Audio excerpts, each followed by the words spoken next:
नमस्कार बंधु, स्वागत आपनको मोर ये आ गोटे नुआ अध्याय को। तो आम पूर्व अध्याय जानी भोजन, आज आम अध्याय जाना अखाद्य। तो चलतु बंधु, डेरी न करी आम आरंभ करवा। अखाद्य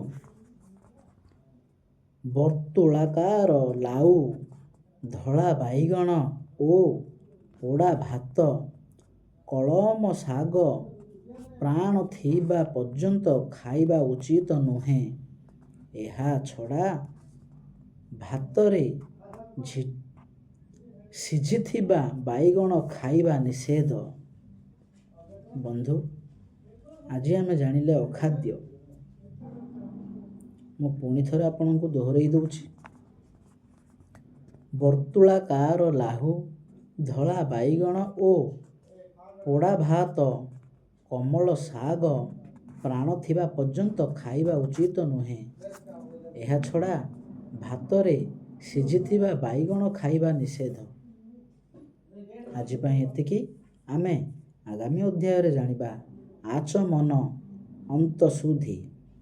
तो से पर्यंत आपण समस्त को नमस्कार।